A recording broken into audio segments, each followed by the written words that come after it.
Last night, Picard season 3 had its finale. And, Picard has been an interesting show. I actually quite enjoyed the first season. I thought the first season was really enjoyable. The second season was not terrible. I'm actually, by the way, I'm actually getting notifications right now coming through of tickets being bought on the Eventbrite page. Thank you to everybody who's already buying tickets to that. All right. So anyway, season 2 of Picard came out, step backwards. It wasn't great.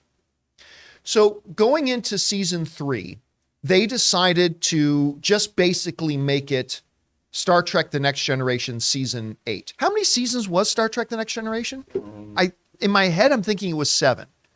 Hey, I might be wrong about that. But really what this season of Picard was, it was more Next Generation season whatever than it was Picard season 3. But you know what? It's been really quite good. It's been really, really quite good. Yeah. There was 7? Mm-hmm. Okay, so this has really been more Next Generation season 8, the final frontier, really. But it's been good. At least I thought it was really good up until last week. And then I got to tell you, I wasn't thrilled with this finale. Now, let me say the thing that I loved about this season of Picard, absolutely loved about it, was I was a big Next Generation fan. So the fact that it was more Next Generation season 8 than it was Picard season 3, that's perfectly fine for me. That perfectly works for me. Wow, chef's kiss. I love seeing Worf coming back. I love seeing Riker back. I love seeing Deanna back. I even it's weird to see Data looking the way he does, but I even love Data and the evolution they've done with Data. I've loved all that. I got a real big kick out of seeing the Enterprise D, all that kind of stuff. And the show has been great. For the most part, the show was great. It lost me a little bit that it's the same kind of criticism that I had with some of the Star Wars stuff. A lot of member berries. And it's like, okay, so we're going back to the Founders? Okay, we're going back to the Founders. The Shrike's a great ship. Oh, and ultimately the big bad guy's the Borg. Haven't we done this 40 times already?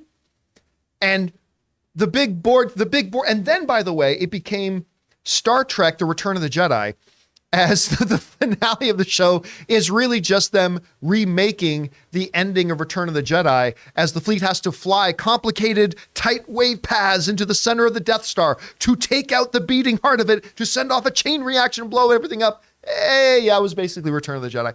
And, oh yeah, by the way, no defenses. Yeah, they didn't need to have any ships defending the big thing that would kill all the Borg. They didn't need that. And they just did some things that are really dumb. But I will say this. The ending of the ending, the story ends with still about 15 minutes left in the show. And everything they did with those last 15 minutes had the biggest idiot smile on my face. And it was all just seeing these people together on screen again. And I knew I loved seeing Jean-Luc Picard back. I love seeing Patrick Stewart back as Jean-Luc Picard, but I guess watching them all, especially listen, I'm going to give away a bit of the ending here. Okay.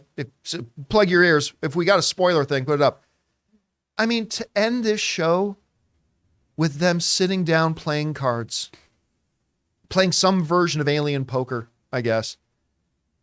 You could have told me that's how they would end it, and I would have gone, yeah, that's probably a pretty good way to end it.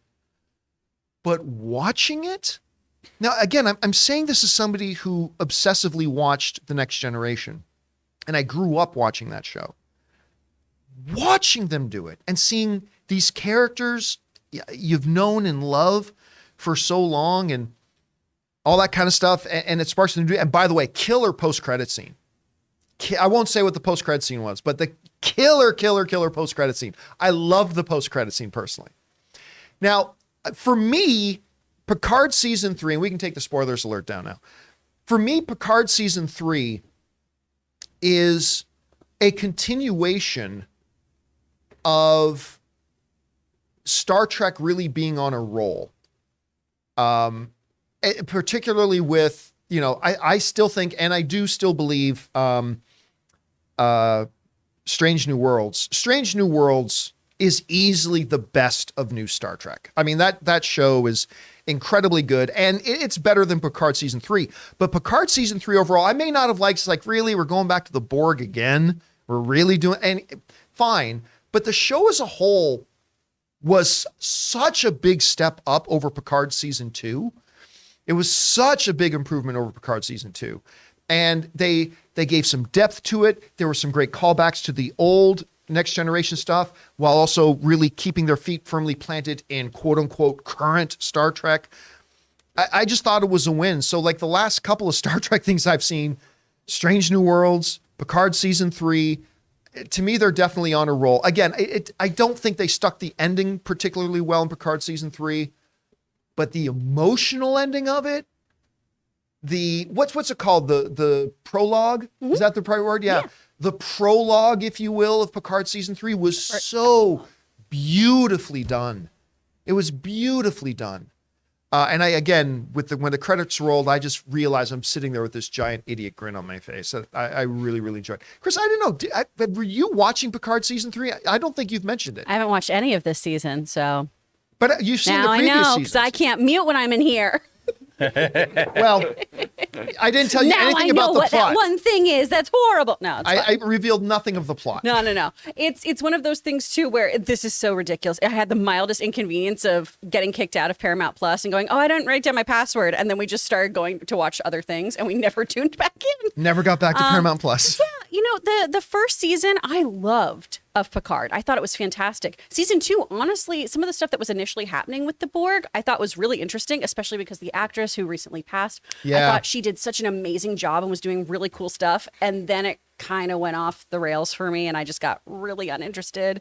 I love Alison Pill, but once she started like doing the musical number, what? That didn't work for you? That truly shockingly for me. I was just like, what the hell is this? So I kind of wasn't really, really jazzed about seeing this, but I'm really excited to hear from you. And obviously Rob has been gushing about this season too. I think he's watched it like 5 times already somehow. Yeah.